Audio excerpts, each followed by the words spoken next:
Today is the 11 November 7th, 2023. We're giving a class to D and the place to be, rocking the mics of Vicious Lee. So we're going to talk about CompTIA and a few other things.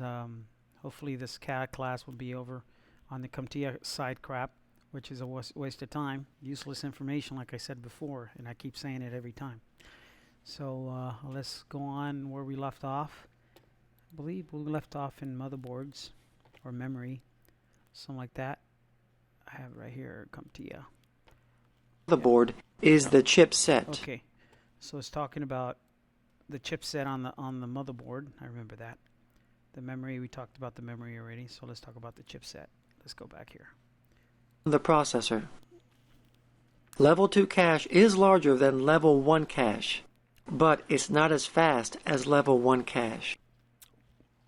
Every device that has memory, it doesn't matter what it is, a phone, a computer, any device, a Raspberry Pi, a laptop, even a console like a PS5, PS3, PS4, and a Xbox has a cache, memory cache.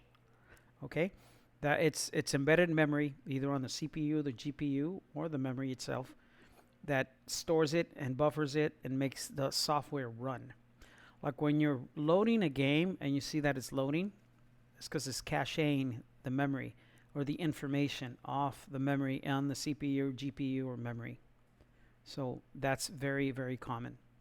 Okay, without the cache, the stuff will take a long time to load. Okay, so you need that extra memory cache for it to run smoother. And sometimes you could be watching a video and it's caching on the memory when you're watching a movie, or you're playing a game, the game is caching for the next level. That's just a common thing. You need the cache, okay? Yes. One of the main and one of the most important components you'll find on the motherboard is the chipset. Older motherboards were designed with a lot of different chips scattered all over the motherboard. There were chips for different things, like chips for bus controllers, memory controllers, keyboard controllers, and so on. So they had a lot of different chips controlling different functions on the motherboard. So as technology progressed, computer engineers decided to reduce the number of chips and have them more in a centralized location. So instead of having these different chips scattered all over the motherboard controlling different functions, they reduced the number of chips to do the same job and condensed them to only a few chips, or what's now called a chipset. And that's what a chipset is. A chipset is a smaller set of chips that has replaced a larger amount of chips. And the chipset's job is to control data flow between the CPU, the peripherals, bus slots, and memory. The chipset also has memory. Okay, a chipset, it's like a second brain, or kind of like a motor that's moving your arms, kind of thing. The brain is a CPU, but you need a chipset to run the software, the information, the data bits, the American Standard binary code. So the chipset buffers, and it says it controls the data, the information, the bits and the bytes between the CPU, peripherals, bus slots, and memory. This is like the controller. It's called the controller chipset. So all of the different parts of the computer communicate with the CPU through the chipset. The chipset basically consists of two chips. One is called the North Bridge, and the other is called the South Bridge. The North Bridge is located in the upper or northern part of the motherboard, providing you're looking at the motherboard in the upright position. It's located near the CPU and is directly connected to the CPU. It's also directly connected to the memory and the AGP and PCI Express slots. So in order for the CPU to communicate with the memory and the AGP or PCI Express bus, it has to go through the North Bridge first. So the North Bridge acts like a communication middleman between a CPU, AGP or PCI Express, and memory. The other chip is called the South Bridge, and the South Bridge is located at the bottom or southern portion of the motherboard, near the PCI bus slots. The South Bridge connects. Okay, the North Bridge memory.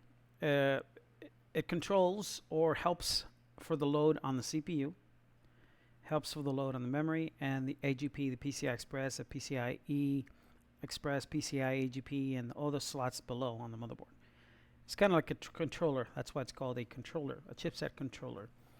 Most of the chipset controllers are AMD. Some chipsets are Intel. Majority of them are Intel.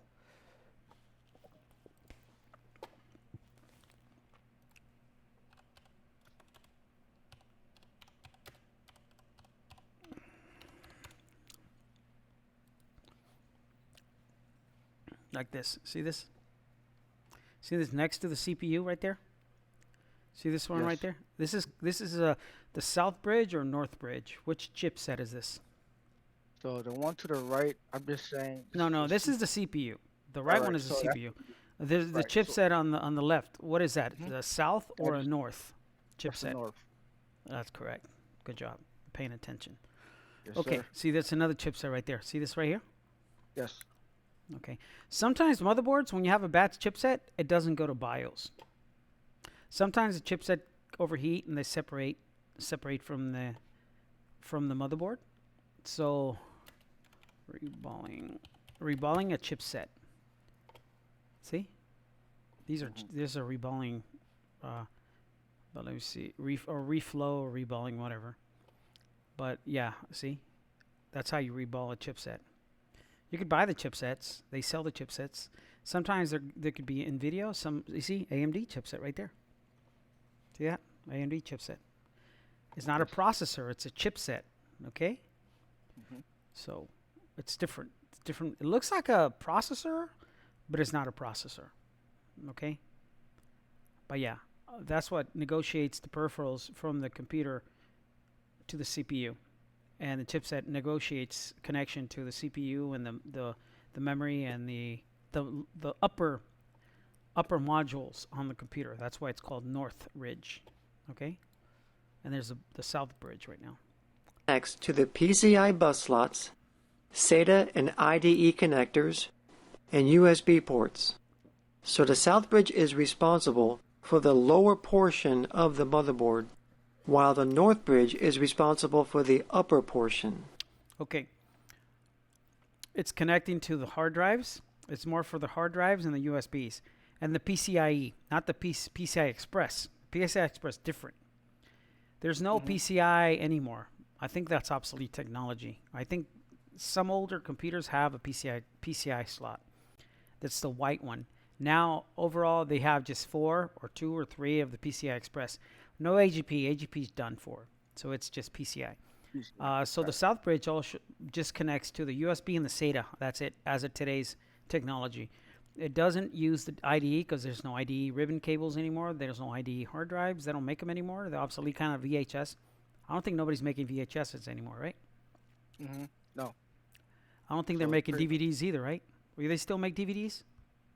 They make like Blu-rays, but DVDs, regular DVDs? I don't see them around. Okay. Walmart don't sell them? You know, I haven't paid attention to it because all the stuff we watch now is on Netflix and That's stuff. right. So it's streamed, right? Okay. Yep, Okay. streamed, yep, So exactly. just so you know, Northbridge is only for the PCI Express, PCIe, the memory, and the CPU.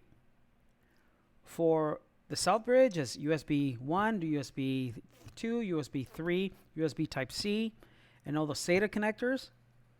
And this is not applicable in this case, IDE. Let's look at a wiring. Let's say north.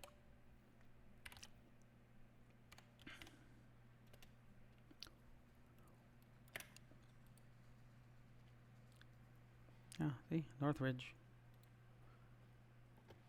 That's it. SIS. And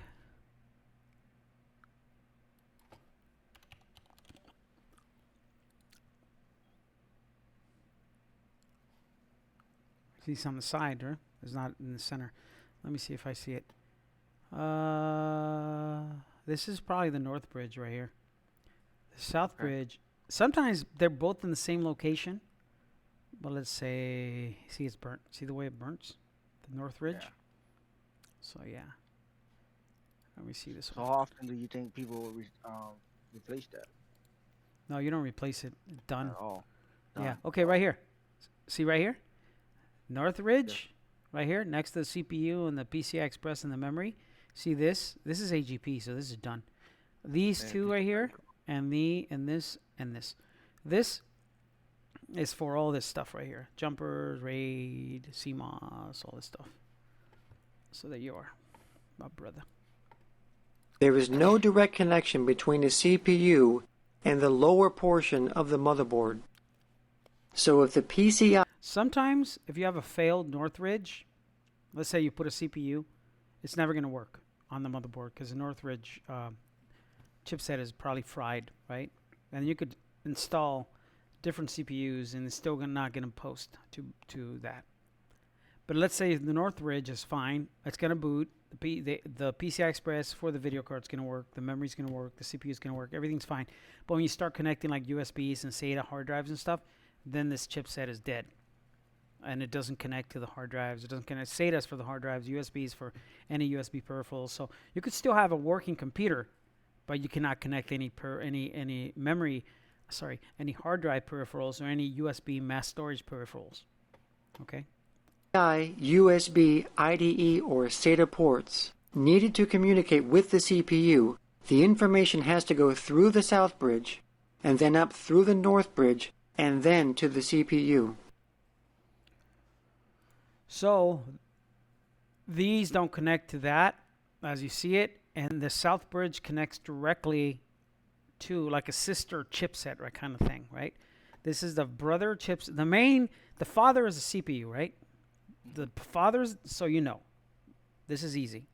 The father is the CPU, the mother is the motherboard, the brother's the north ridge, and the sister's the south bridge.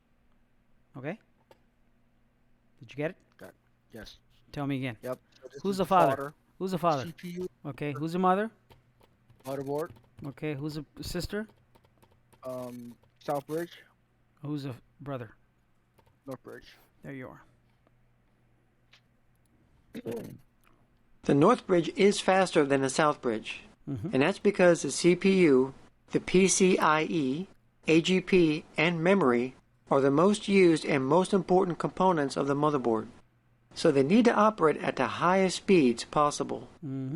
The slower south bridge communicates with the PCI bus, SATA and IDE connectors, and USB ports, and they don't need to be as fast as the other components. So basically the higher speed components are connected to the north bridge, and the slower components are connected to the south bridge. Now both the north and south bridge make these connections to various parts of the motherboard using pathways called a bus. And a bus is simply a set of pathways that allows data and signals to travel between components on the motherboard. The motherboard contains several kinds of buses that vary in speed and bandwidth. So for example, if a bus speed is said to operate at 66 megahertz, then that means that that particular bus can send data at 66 million cycles per second. The higher the bus speed, the faster the computer can send data, which improves the performance of the computer. A motherboard's bus speed generally refers to the speed of the front side bus. The front side bus is the connection between the CPU and the north bridge chipset.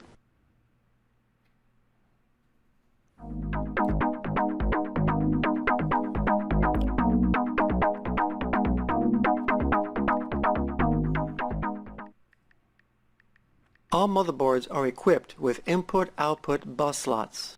These are typically located on the bottom rear of the motherboard. These bus slots are also called expansion slots because these slots are used to expand the capability of the computer. For example, if the motherboard doesn't already have a built-in sound card, then you can add a sound card by inserting one into one of these bus slots. giving your computer the ability to produce sound. Or let's say the motherboard doesn't have enough USB ports to suit your needs.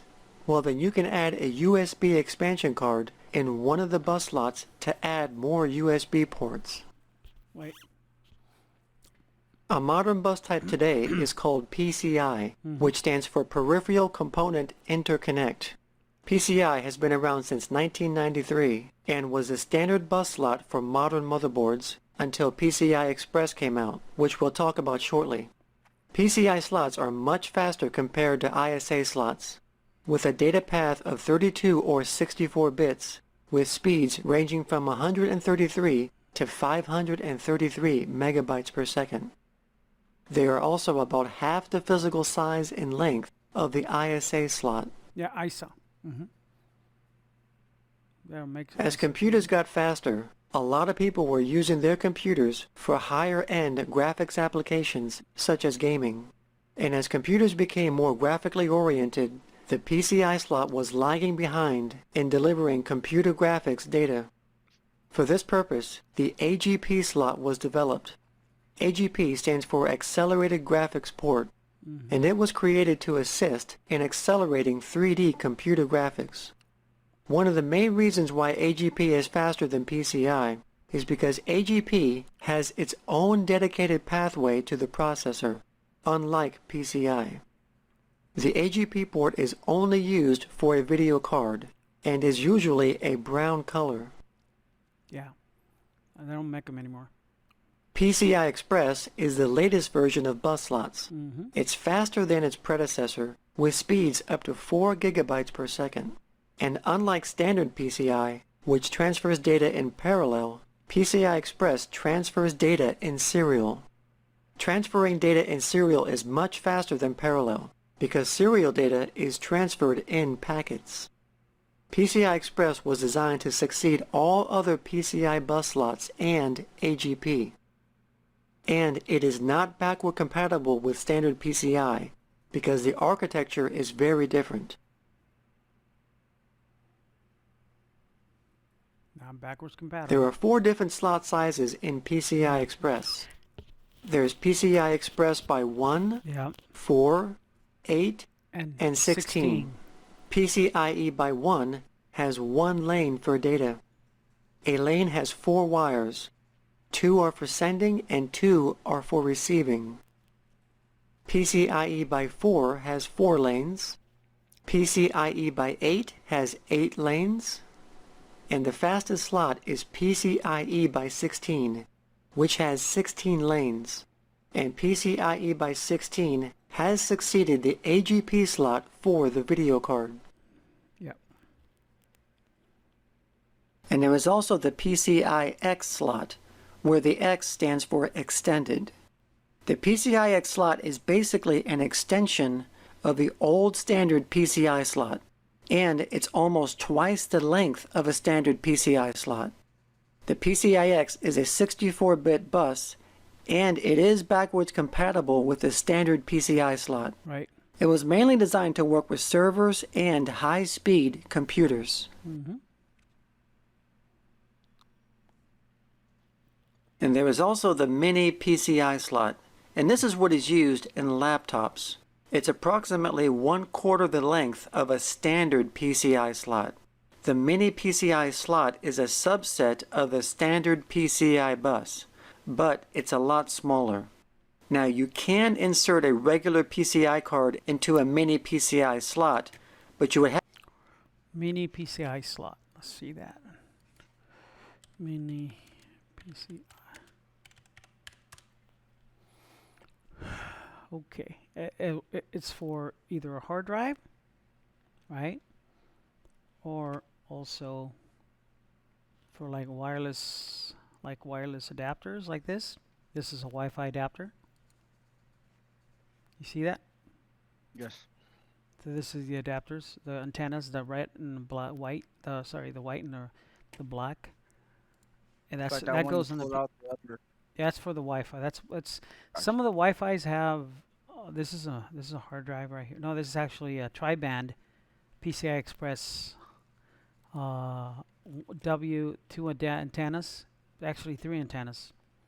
But the third antenna is probably WAN, W-A-N, which is for like service, cell phone service. That works on that. But there's some, like these are old school ones. Look at that. Mhm. Yeah.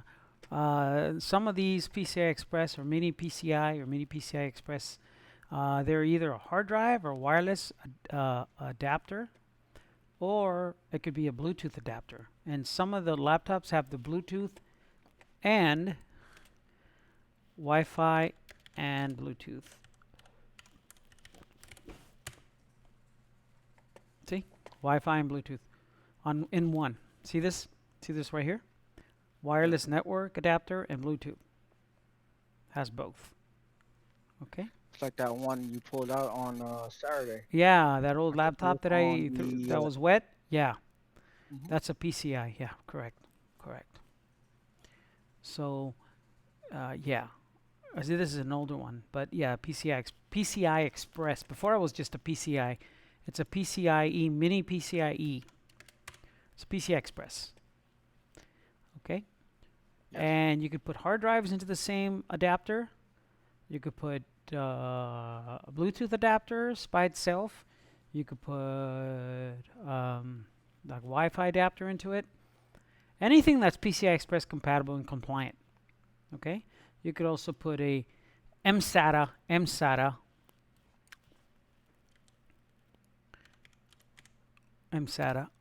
PCI Express. See that? MSATA. See? It looks the same, right? Like the PCI Express. That's a hard drive. It's called an MSATA SSD. MSATA. What's the M stand for? Mini. Mini. Got it. Yeah. Okay. Mini SATA. A serial Mhm. ATA. Okay? So, yeah. There was those were the original SSDs that came out, more for like laptops and stuff. And there's adapters like this that converted into a SATA connector. You put an MSATA and you convert it into a regular hard drive connection. See this regular hard drive connection right there, like a SATA. Okay, you can put these in enclosures. This goes into like a ribbon cable, like an old computer. That converts it into an SSD, PCIe. The MSATA is it's going to be obsolete. Now they're doing the NVMe.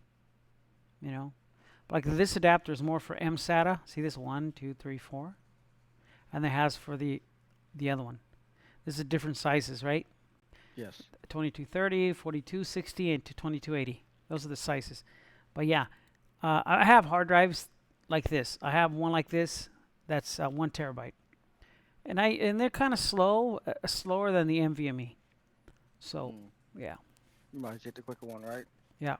Have to use a mini PCI to PCI converter. The mini PCI is a 32-bit, 33 megahertz bus. That's the old one. Typically located at the bottom right-hand corner of the motherboard, you'll find what's called the front panel connector. Yeah. And this is where you would plug in wires Yes. that connect. When we build computers, and this is what we need to connect. This comes from the case. These cables here come from the case, and this is the way it works. Okay, HD LED, power LED. Okay, this is called power LED. This is just the light, and this is the light for the hard drive. This is the button, switch, power switch. This is the speaker, and this is the reset switch. You connect the reset right here. You connect this power right here. Speaker goes right here. Sometimes you hear like a beeping sound. That's a speaker. And this goes this right here, and the power goes right here. But this is just lights.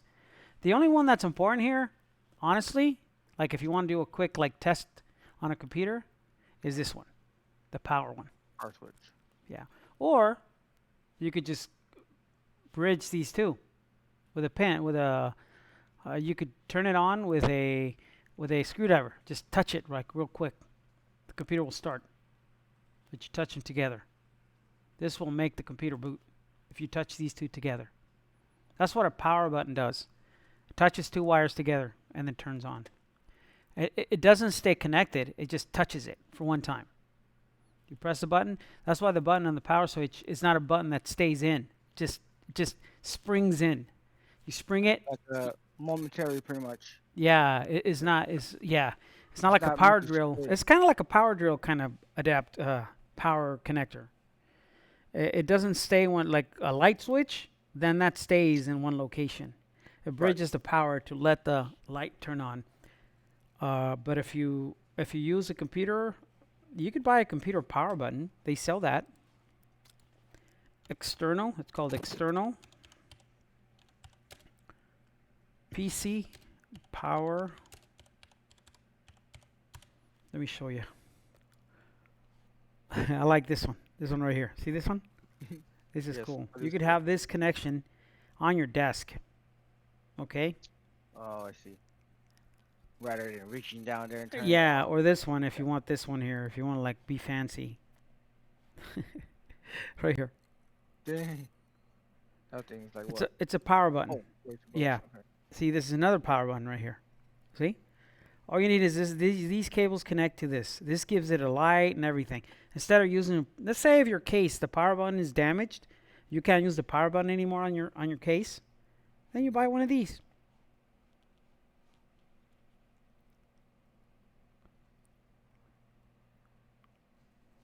There's so many of them. Yeah. I like this one better. It's nice and neat. Look at Got this one. USB on there too. Yeah, look at this one. All these are power buttons. Let's say you want to put a computer into a table and you want to have a epoxy glass on top, plexiglass on top, or glass, glass, and you could see through the computer. You could have the power button somewhere else. You don't have to have it inside. How are you going to turn on the computer? Let's say you have a computer with a laptop that you want to use that as a desktop. Well, right here. A laptop you want to use as a desktop with the power button right there outside. So there you are. Connect to items that are in the front bezel of the computer case. This goes in the computer. This cable's off the computer case, and this is from the motherboard. This is important. This is not going to fry your system. If you don't put them the right way, it's not going to fry the system. It doesn't do anything. You can put the reset button and the power button, but it's going to be just a reset button. It's just going to reset the computer. It's not going to boot it up. See what I'm saying? So you need to connect these right. You put the speaker, it only goes to the speaker. Power, these are lights. If you put the LED over here, it's just going to light up. That's it. It's not going to boot up the computer. So don't worry about it. You're not going to damage your computer if you don't put the cables right. Usually the way you find that, it's on the manuals. When you buy a motherboard, there's a manual. In the manual, you follow that, and you look at this, and this is how it goes. Every computer is different, has these connections. Similar, but some of them are different. Some of them don't have the speaker anymore. So you just got to look at the manual. So for example, there is the power button connector, and this turns the computer on or off. There's also the power LED, which indicates when the computer is on or off or in standby mode. There is also the hard drive LED, which indicates when there is hard drive activity. And there is also the reset switch, which restarts the computer by doing a hard boot. And there's also a speaker connector, which is used to plug in the internal speaker of the computer. Now oftentimes the front panel connector will be color-coded, as you see here, and this is to help identify where the wires connect to, which makes knowing where to connect the wires a lot easier. Yeah, right. Most computers today will have certain common connections on the front panel of the computer for easier access. For example, you may find some USB ports in the front, and you may find some audio ports, one for headphones or speakers, and another one for a microphone. And also on the front panel, you will see the power button, and this is for turning on and off the computer. And you will also see a reset button, and this is for doing a hard reboot. And also you will see a drive activity light. Now this light blinks when there is activity in the computer. In other words, when the hard drive is being accessed.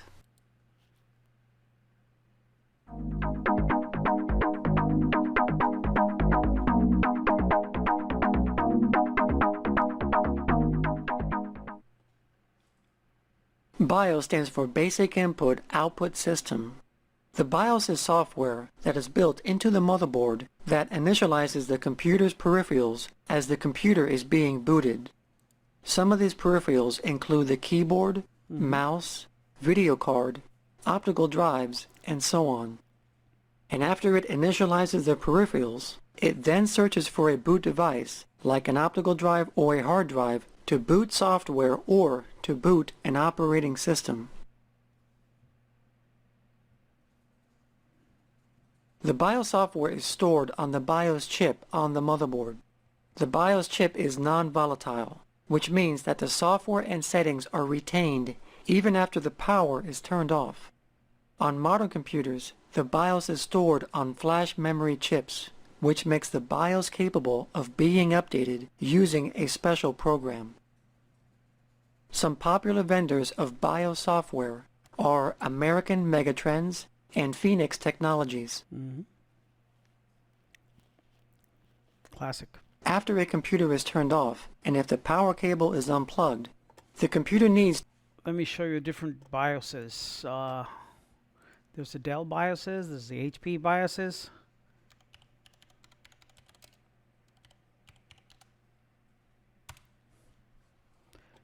See, there's the Asus. MSI has its own BIOS.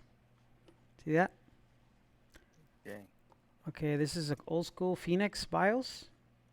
This That's is the the one, okay. MSI. This is another one. This is the Yoris BIOS. This is the Asus BIOS. Intel BIOS. There's different BIOSes now, bro. Asus BIOS. Easy mode. I remember all these, man. All these things. This is a Yeah. standard one, the blue one, and now this is a... I barely seen the one you showed me when you came over to my house. The one right there, the gray one. Yeah. What color was it? Only one. It was Gray. like this, right? Yep. Like this? Exactly, that's the one. And then I tried doing that to the computers you gave me on Saturday, Mm-hmm. and I got the same exact graphic. Okay. Let me different ways how to go to BIOS from list of different computers. Okay, right here. Yeah. Mhm. The BIOS are different in different computers, okay? Not every single one has the same one. They have a different key. So the BIOS, there's the BIOS right here. Oh, come on, I don't want to see all this crap. Okay. Post CMOS, let me see, right here. This is important right here. To go into Acer BIOS, let me see. Let me take a picture of that. Send it to my friend. He's learning it too? Huh? Is he learning it too? Yeah. Got it. Yeah, he doesn't know it. He doesn't know it for now, but let me take a picture of that and show him this. You could take a picture of that too if you like. Man, you're gonna have a whole army of technicians.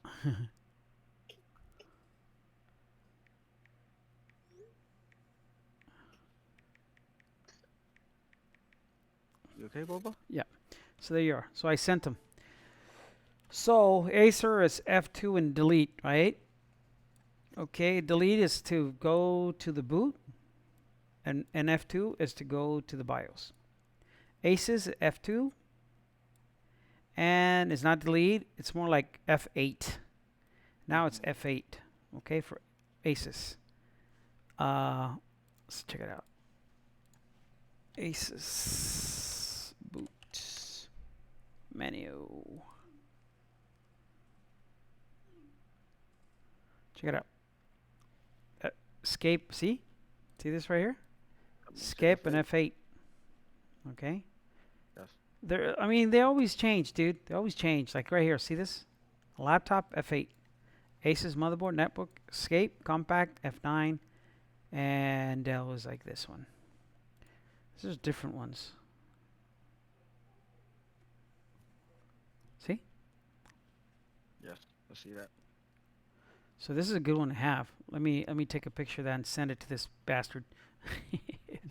Okay. Let me see.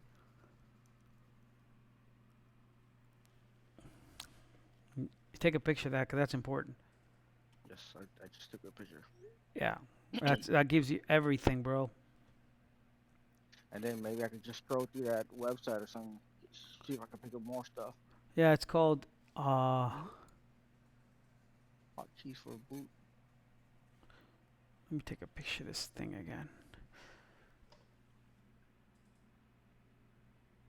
Okay, I just sent it to him. So that would be the list of all the computers. See, brother, all this stuff. Yes. So that's the boot list. I should print this. You know, since you're gonna be working on so many computers, it's better to print this thing and you could have it handy. Yep. Or you could copy everything like this. Check it out. Yep. Put on a notepad or something. Like this. Mm-hmm. And you right click, copy. Check it out. Right click, new, Word. Where the hell is it? Where's the Word at? Let me see what happened. It's right here. And then you do here. And then you paste. Or you paste like this. What's better? Or paste like this? Paste like this. That one. You like that one? And then before I do that, let's do layout. Let's do margins. Let's do smaller margins. Let's do custom margins. Let's do, no, not that. Let's do 0.5. No. 0.5. 0.5. 0.5. 0.5. Okay. Tight margin, right? And you see that? Yes. That's clean. I'm gonna email it to you. Please. Let me save it. Save it. I'm gonna call it. I'm gonna put it on the desktop. I'm gonna call it.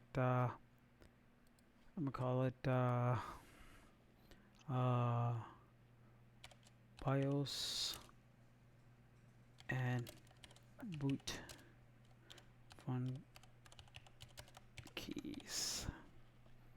Word document, right? Let me see if I saved it. Okay. Let me email this puppy to you right away. Let me go Got here. Let me send it to you right now. Let me go here. Let's go Gmail. Let me go compose. Let me go. What's your email? DEE. DEE. Right there. Right there. Mm-hmm. Okay. BIOS list.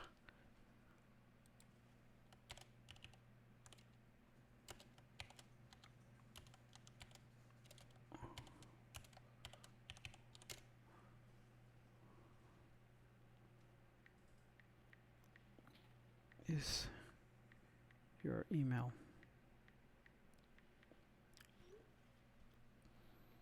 Okay. Let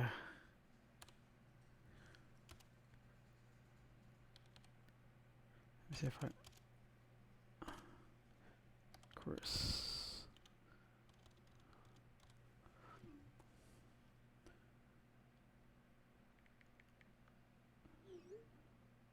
Okay. Let me send it to him to Chris Ibrahim 83. Chris Ibrahim 83 at gmail.com. Okay. Let me attach it. Attach it from the desktop, right? It's a Word document, so what the hell is it? Or up top because it's B. There you go.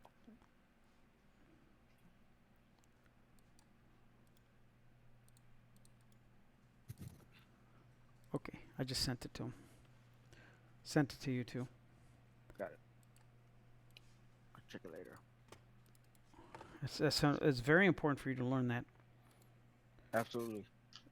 So, okay. So yeah, this is very important. This is a long list of stuff. So good. And I do an aptic. This is important. This thing here, it's a free download, and it helps you. This is the features: create, restore, backup, image compression, mounting, support, image verification, shut down computer, splitting chunks, password protection.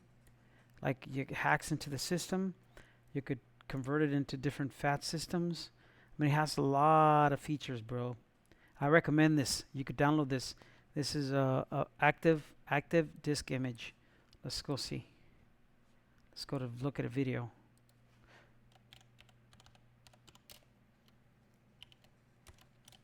Yep. Took a picture already. Disk. More like boot disk. Yeah. This is good, dude. 2000. Let's say 2023. Okay. Activate recovery. See? All-in-one bootable tool for IT troubleshooting. Metacat. Okay. So, Metacat. Okay. We'll show you that later. So, back to this. To maintain certain settings, such as the date and time and hardware settings. And these settings are stored on the motherboard in a special chip called a CMOS chip. CMOS stands for Complementary Metallic Oxide Semiconductor.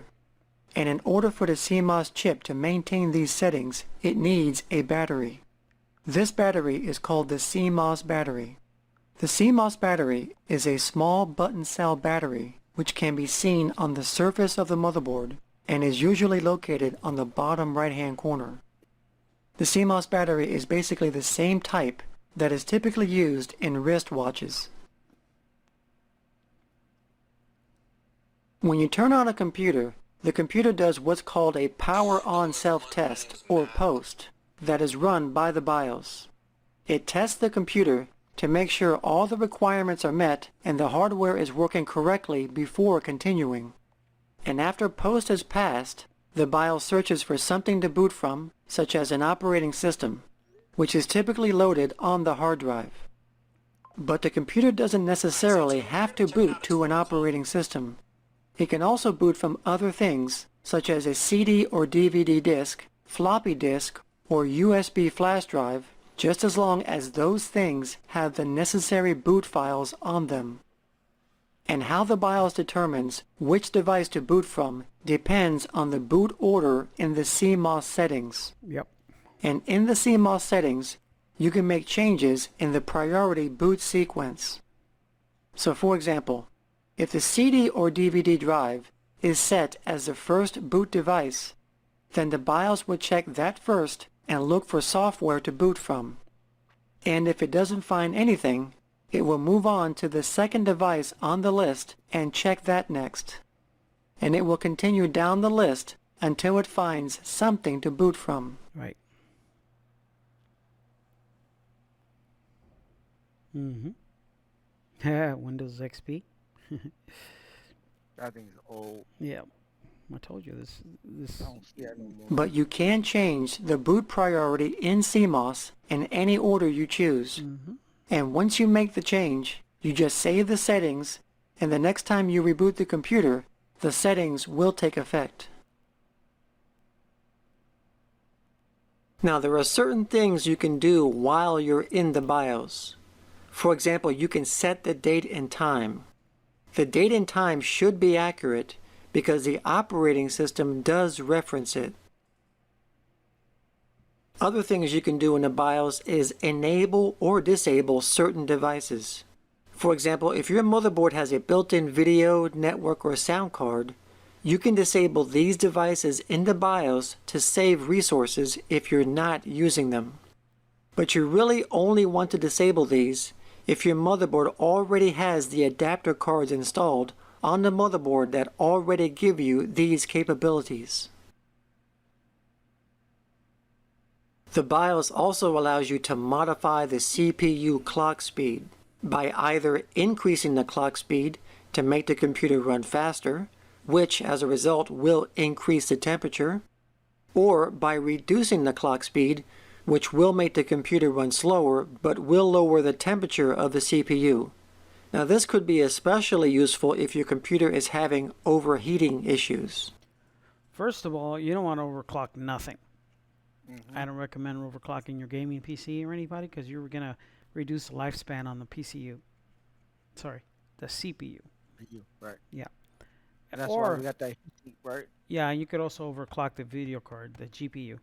I do not recommend you do that because let's say you have 100% in life. It's like a battery on a phone, on a cell phone. Over time it dwindles the power and then it doesn't charge anymore that much. Well, the CPU is the same thing when you overclock it. If you overclock it, it's going to be reducing the lifespan of it. So you don't want that. Okay.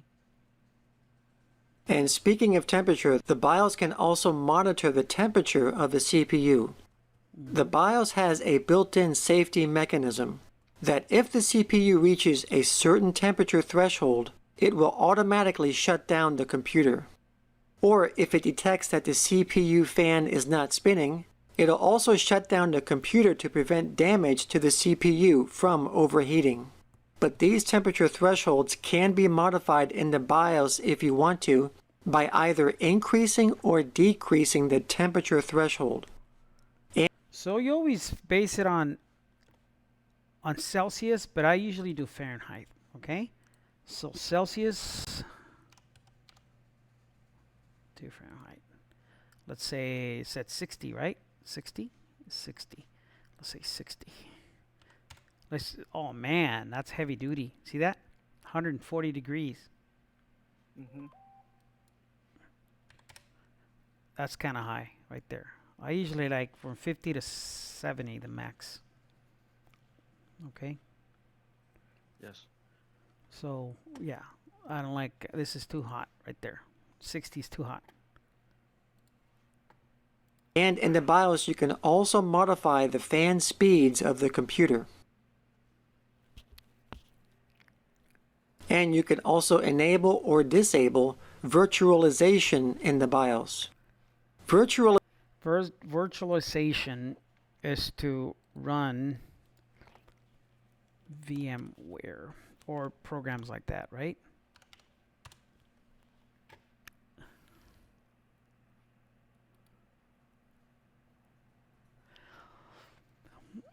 This is a VMware. You could run an operating system within an operating system as a virtual machine. So let's say you're running Windows 11, right? And you want to run Windows 10 on that same computer. You could run VMware and install Windows 10 under a virtualization. You create a virtual machine. You could run your operating system, your main operating system, and you could run another operating system on top of it, and it could be a virtual machine, and you could damage it. You could, let's say, put viruses into it, no problem. And all you got to do is delete the virtual machine, and your Windows 11 is still good. Okay, you never heard about that, huh? No. Okay. That's the first time. VMware running Android or running VMware on Windows 11 running Windows XP. Hear this? How to install XP on virtual machine. Just look at this. Guys, on my community post, if you want this video with TTS or text, and you guys said TTS. So here it is. Hope you enjoy this video. XP on VMware. And also subscribe cause why would be on a WinRAR or a phone. Come on, hurry up. You will see 3 options. Click on the first one. Yeah. Or the one that says, create a new virtual machine. Let me get a better quality video because this video sucks, bro. I hate it when they do like 720 put video. on 1080, right? Yeah. Let's see this one here. Hello YouTube, it is Everything EPAN here, Yeah, and in this is even better. Hello YouTube, it is Everything EPAN Damn, here, it's and like in this me. video we are doing a video tutorial on how to install Windows XP Professional with Service Pack. Okay, And then it also actually comes with the latest version of Internet Explorer, and we install on this as well.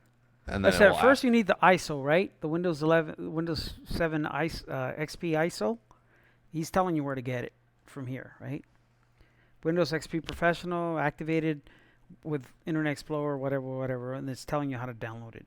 You can download it from here because you can't find that operating system anymore. It's tough. I have them. I have them on CDs, so I have all those OS systems. for this.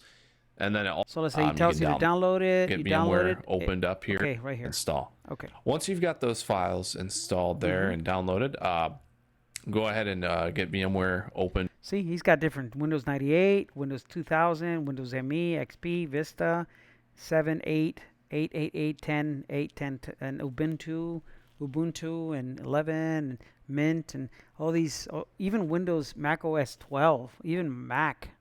All these are virtual machines, okay? Up here, and we're going to create a virtual machine, a new machine here. On this, we're just going to do the typical setup and hit next. And then important step The on ISO. here, most of you'll want to go ahead and just insert that because you can do easy install. If this happens, it's going to ask for a product key. Yeah. And I haven't been able to figure out what the product key is Yeah, for you can the find a install. product So important here that you select that you will install the operating system later and then hit next. And then it will ask what version you want to install or what the guest operating system is going to be. Have that set to Microsoft Windows for the option up here, and for the version, leave that set as Windows XP Professional on that. They've got all the other versions here. They have the 64 edition, X64 edition, and the Home edition even listed on here. But go ahead and keep that as Windows XP Professional and hit next. And then name the machine whatever you want. I'm just going to call this Windows XP Professional. And then if you want to change the location where you want the machine saved to for the files, you can do that. And then hit next. And then for the size, it says the minimum that it recommends is 40 gigs. You don't need that much. You can leave it if you want. I'm just going to bump it down to the normal 10 gigs that VirtualBox recommends. Again, you don't need very much to install this. So we're going to store the virtual disk as a single file as well and hit next. Yes. And then this is where it's going to have us Customize go in and we can customize the hardware. So we can go You ahead and click more customize gigs. hardware. Right now it's 512. I'm going to change the memory. To 4. The recommended that it has, or the default is 512 megabytes. I'm going to change it to 2 gigs, and I believe that is the maximum that the x86 can hold. That's And x86 for is processors, 32 I'm bit. just going to make this a The cores. dual core processor dual core. instead of a single core. And then to insert the ISO, you want to go to where it says new CD DVD. Yeah. Right now it's set to auto detect. You'll want to use the ISO image. Right. So you can browse for that for your ISO image. Yeah. Let's go for Hit finish, and it will create a virtual machine. Okay. It's going to install. And as you can see, it has created the virtual machine here. Yeah. So once we've got all those steps completed, we can go ahead and just power it on. Run it. Probably going to install It'll it load first. up VMware here, so it'll come up with the initial prompt. I did a lot of installations like with that. the Windows setup. Like Windows XP. That's how it looks. So it'll run through its things on the bottom and then there. It's like you have to install like Space a you have- regular. You partition and that do a space, right? Partition that quick space. Our And then I just wait. the let's say installing 50, devices, so and I it'll load remember all through this that. And then once it progresses through that, it'll, if you want, but you can leave it You blank. can name it and blank hit or next. whatever. So just minute timer here will go prompts. You see? And you could also do the same thing with Apple. You could run Windows 11 on Apple with parallels. Let me see. See? So you can't hear it in the back. Yeah. You can pick either one of these. Doesn't really matter which one you Yeah, pick. whatever. And then do no, not at this time. And Windows See? Media Player You're right. 11 is installed. He's running Windows 11, but the virtual machine is Windows XP. On here as well, which is the latest version that Windows And you- XP supports. And you could also like browse and do whatever you need to do on this or within this. And then you could get viruses, and all you gotta do is just delete the virtual machine, and that's it. So Back now to that we've normal. gotten the install process of Windows XP actually completed here, we can go ahead and install VMware tools. And by Yeah. doing that, go up to the VM tab up on the top left here and hit The point is, this is how it looks, right? just See, there down. you It'll are. show our See? VMware Full window. screen, full screen. So it is now complete. We'll go ahead and hit finish. Yeah. It's going to prompt us to restart. So we'll hit yes, Yeah. and we should hear the shutdown sound. All right. Old school. So it'll log us off the Stop account. all It'll about that shut noise down or and that sound. restart this machine. And then once it reboots and Is rebooted. as you can see, it's still enjoy There you are. notification bell to be notified of whenever. Virtual machine, brother. You could run Windows, and then also you could do Mac OS running Mac OS 14, let's say 13, running Windows 11, right? See? Dual boot, right? You could do VirtualBox, you could do Parallels.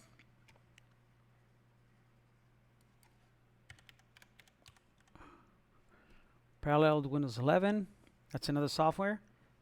You could run Windows 11 on a Mac with no problem. See that? See? That's a Mac too. So, yeah, it's just, there's a lot of things you could do, but okay. So it's a virtualization technology. You have to, if it's disabled, you're not going to be able to run a virtual machine, so you have to enable it. That's the reason why I went here. Virtualization is a technology that enables your computer to run multiple operating systems in different partitions. The operating systems are not actual, but they are virtual. So if your computer is preventing you from installing or running virtualization software, it could be that virtualization is disabled in the BIOS. One way to protect your computer from unauthorized users is by using password protection in the BIOS. Using a BIOS password not only prevents changes to the BIOS settings, but it also prevents the system from booting.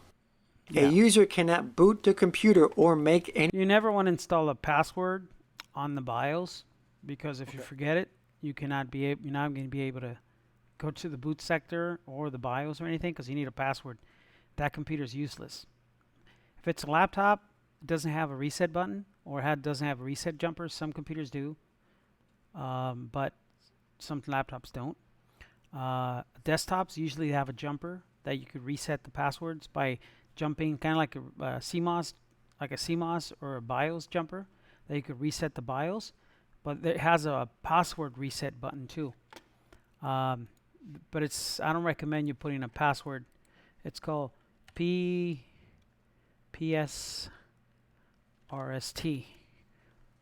Pass. I think it's PWS. Pass. PSW. Sorry. PSW RST. Let me show you an image.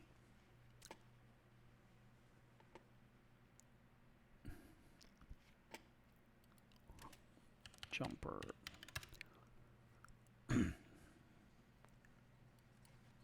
Password reset jumper. See? See right there? What does it say right there? I don't know if you see it. Okay. Hello, guys. This is a video. I don't want to see this video. But let's see this little PW reset. See right here. See? CMOS. That's how you reset the CMOS. And the second one is reset the password. See that? PW? That's all, yep.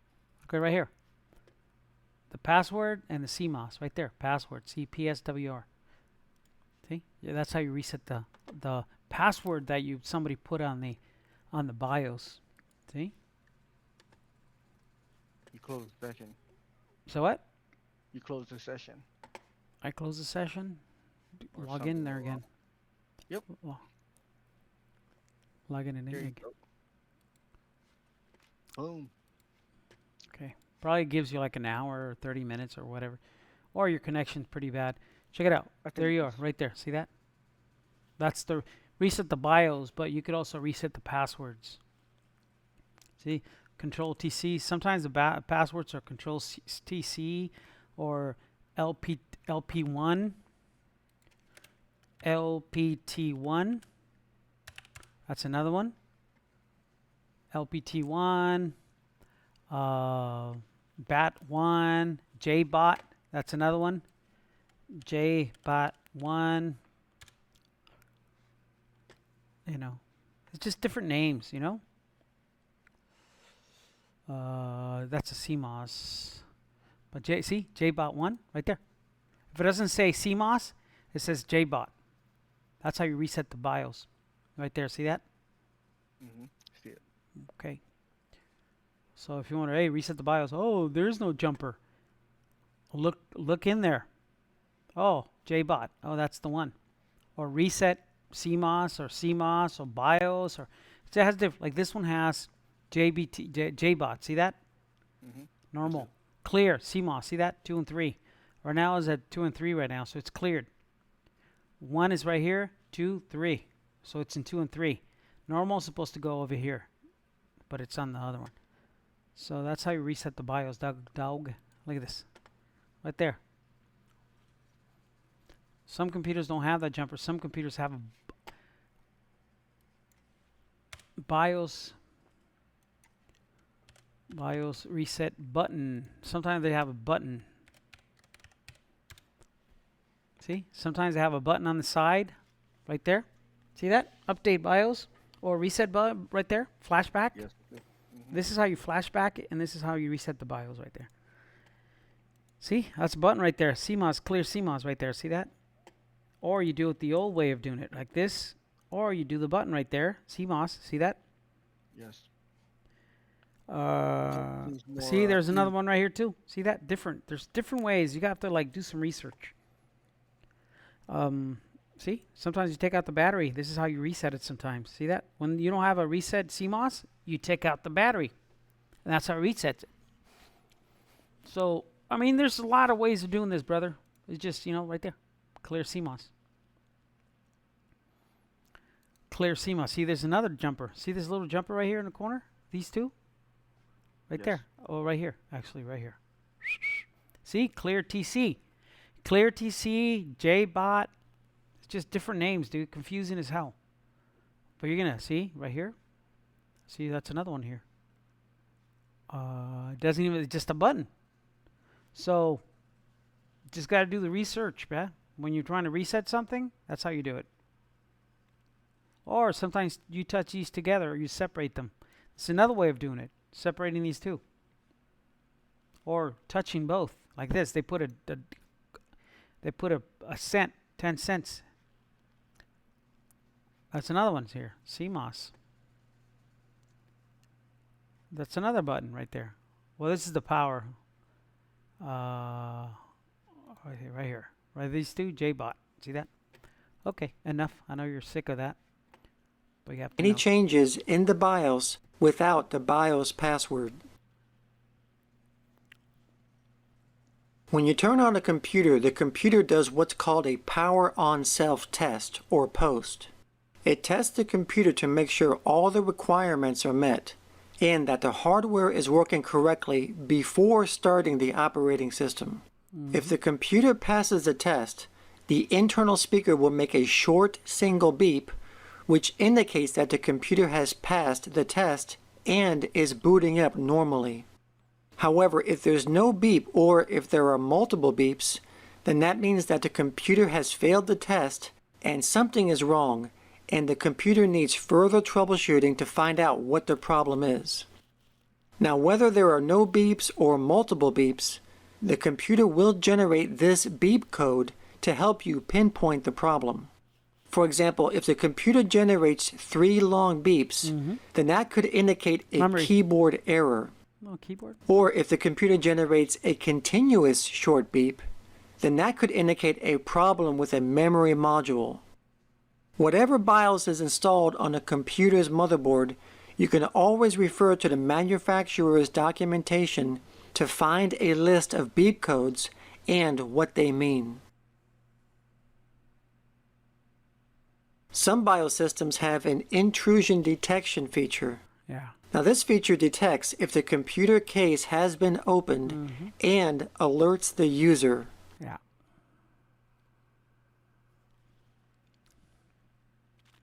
And some computers, especially laptops, can be equipped with LoJack, which is a service that can locate your computer if it has been stolen.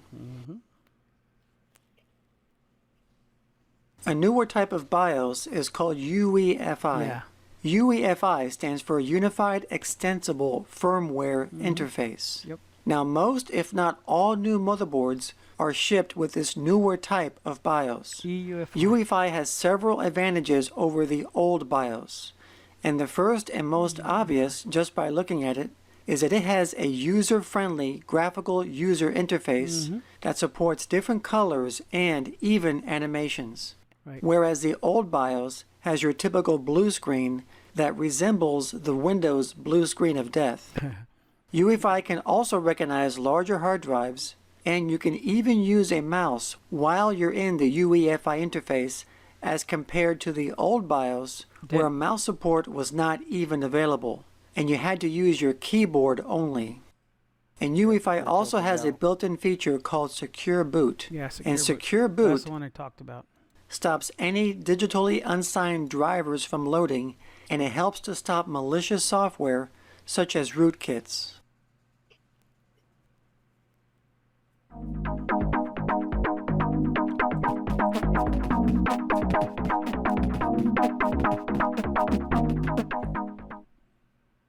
Storage is a very important part of fault tolerance.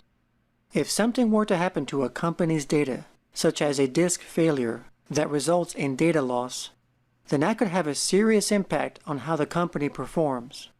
That's why we need to make sure that if a disk does fail, that no data loss would occur. And one of the best ways to prevent data loss is RAID. RAID stands for Redundant Array of Independent Disks. There's different type of RAID. There's RAID 0, there's RAID 1, 2, 3, 4, 5 type of RAID. Up to 10.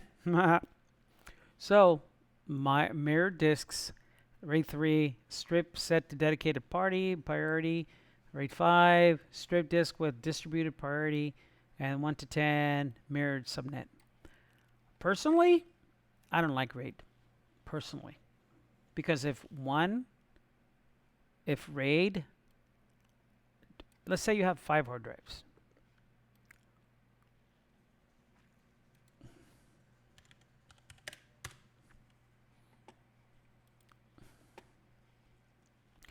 RAID is failure can occur when the system cannot find a partition that is expressed. That may happen. Modified partitions, RAID stripping failed, corrupted partitions, with this, so on and so forth. What happens is when, let's say you have 5 hard drives, and you have them under RAID. If one of the hard drives die, you can't use the computer because they're all RAID. They're all chained together. So that's why I don't like RAID. See this, like this picture. So disk 0, which is 1, 2, 3, 4 disks. Okay, if one hard drive dies, the whole thing just crumbles, even though you have everything backed up. Type RAID 0 are dividing body of data into blocks, spreading the data blocks. So it's RAID 0 is from one place to another instead of 5 redundancies. Okay, disk failure. When the disk degrades, why would a RAID fail? However, RAID failures can occur when the system cannot find a partition. We already read that. What is RAID 10 and 0? Well, it's a long list of things. I do not recommend. I have a server. I don't have RAID. I just back up whenever I need to back up into a hard drive. That's it. In a RAID setup, the data is copied on multiple disks. Yeah. So that in the event of a disk failure, no data would be lost. Now there are 4 common types of RAID. There is RAID 0, RAID 1, RAID 5, and RAID 10. Now RAID 0 is not fault tolerant. In fact, RAID 0 shouldn't even be called RAID because not only does it not provide fault tolerance, it actually increases the chance for data loss. See, I told you. Because in a RAID 0, the data is not duplicated. but it's actually spread or striped across two separate disks. So if just one of these disks fails, then all the data would be lost. See? I told you that. So the only reason why you would want to use RAID 0 is speed. Because when you have two disk controllers working instead of one, then accessing data is much faster. Now RAID 1 is fault tolerant. In a RAID 1 setup, the data is copied on more than one disk. So disk 2 would have the exact same copy of the data as disk 1. So in the event of a single disk failure, Why don't you just clone the drive and that's it? Why you need RAID? then no data loss would happen because the other disk would have a duplicate copy. Next, we'll talk about RAID 5.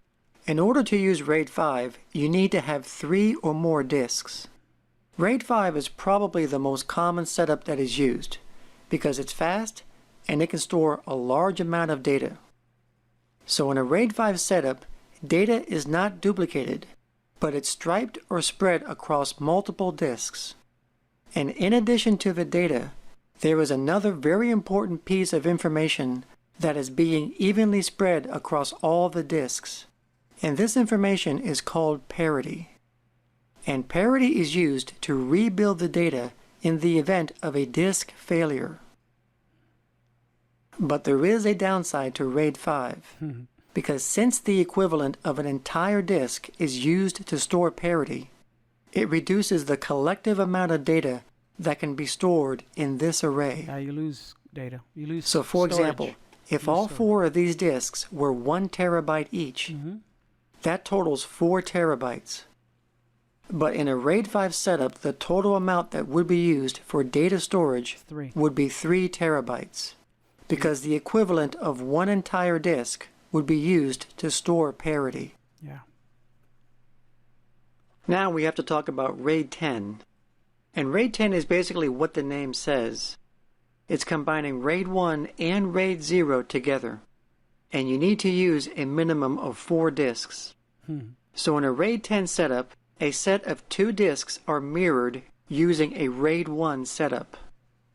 Then both sets of the 2 disks are striped using RAID 0. So a RAID 10 setup benefits from the fault tolerance of RAID 1 and the speed of RAID 0. But the downside in a RAID 10 is that you can only use 50% of the capacity for your storage. That sucks. So if you're Let's say you have 4 terabytes, you can only use 2 terabytes, and the other 2 terabytes is just stored information. using 4 disks in a RAID 10 setup, you can only use 2 of them for actual storage. Right.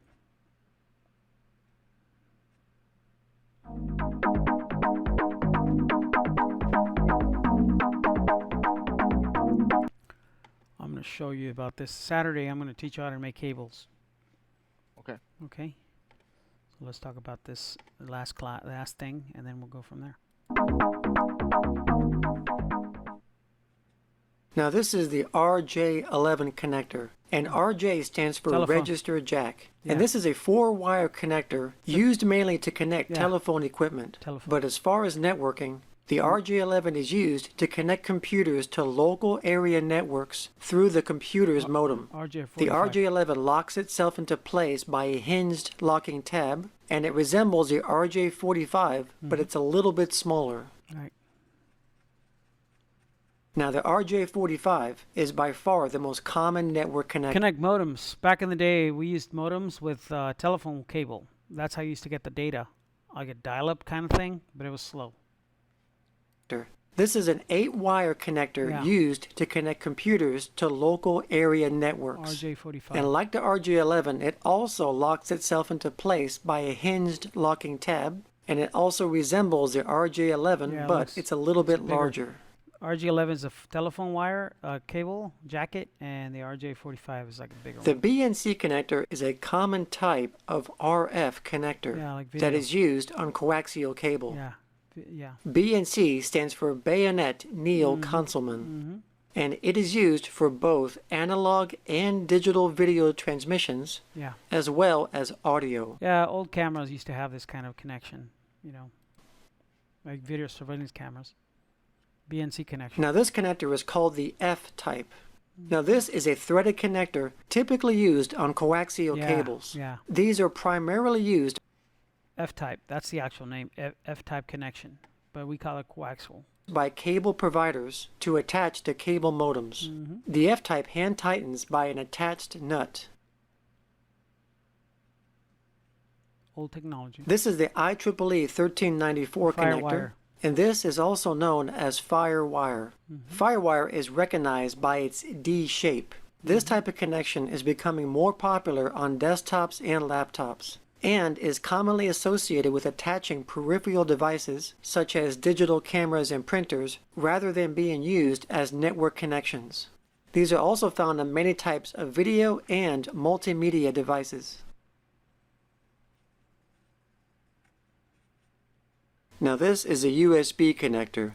The USB is very common on desktops and laptops, and just about every kind of peripheral connects to a computer using the USB connection.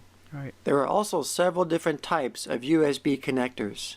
There's the Type A, Type B, the Mini USB, and the Micro USB.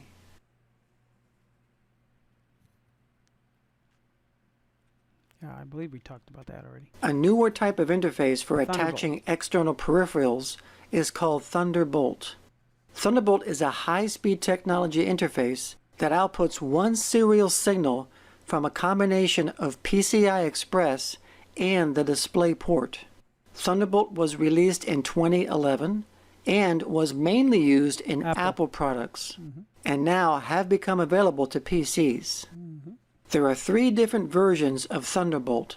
Versions 1 and 2 uses the same connector as a mini display port, and Type 3 uses a USB Type-C connector. Another type of connector is called RCA. The RCA is an older connector that was produced back in the 1940s, and these were primarily used to carry video and audio signals.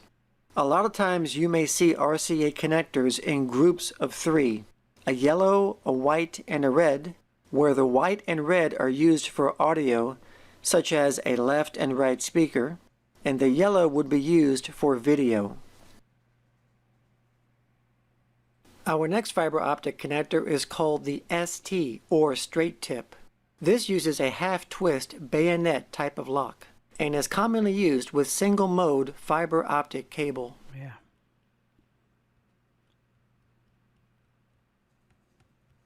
Old school cable.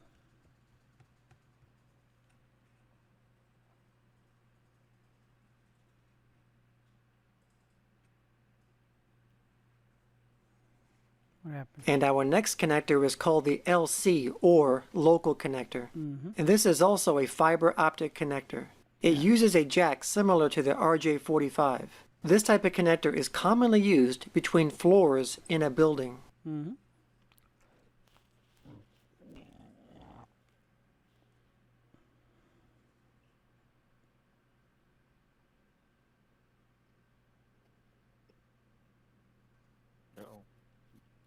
And our last fiber optic connector is called the SC, or standard connector. And this uses a push-pull connector similar to audio and video plugs. And like the LC connector, this is also commonly used between floors in a building.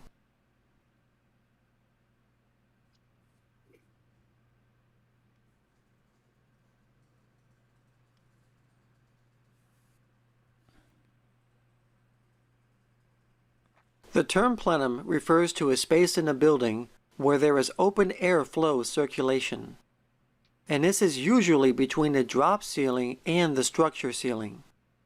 Buildings that don't have plenum spaces have air ducts encapsulating the airflow. So as a result, buildings that have plenum spaces where there is adequate open air flow are more prone to fires than buildings that don't have plenum spaces. And because of this, cables that run through plenum spaces must meet certain requirements. Right. First, they must be more fire resistant, and secondly, they must not produce any toxic fumes if they are burned. Sometimes there might be cases in your home or office where you wanted a certain computer in a certain part of the building to be able to access the internet or to be networked. And for whatever reason, network cabling or Wi-Fi just wasn't an option in that part of the building. Maybe because of difficulties in the structure of the building or interference or whatever. So another 1901 standard. I don't recommend this because it sucks. Better to run a wire than running a power line. Ethernet over power line sucks. The connection is really bad. And it's called Ethernet over power line. Adapter. It's an adapter. These little things. You connect one to the wall and the other one through the electrical conduit. Mm-hmm. Like this. Through the power. I don't recommend it. It sucks. It's slow. But they have those. You know. I mean, you could buy this is a quick way of getting internet to a different location that the Wi-Fi doesn't get. So you buy one of these adapters and you send the signal. It's really bad. It's like really slow. I don't recommend it. They sell this. I mean, it's there, but I don't recommend it personally. Okay. Okay. So we'll leave it at this. We'll continue on the next day. What's tomorrow? Tomorrow's Thursday, right? Thursday. Friday. No, tomorrow Wednesday. Tomorrow's Wednesday. I hit you up on Wednesday or Friday. Yeah. Share what day works for you. Okay. Yeah, I'll be home. Okay, brother. So did you learn anything new? Absolutely. The North Bridge controls the CPU and the RAM and the PCI, and the bottom one, South Bridge, controls the SATA, USB. Right. So that's cool there. What else did we learn? A whole lot, pretty much. But I just try to make time to watch these videos that you made for me. Well, whenever you get a chance. I'm either there. Of course. Yeah.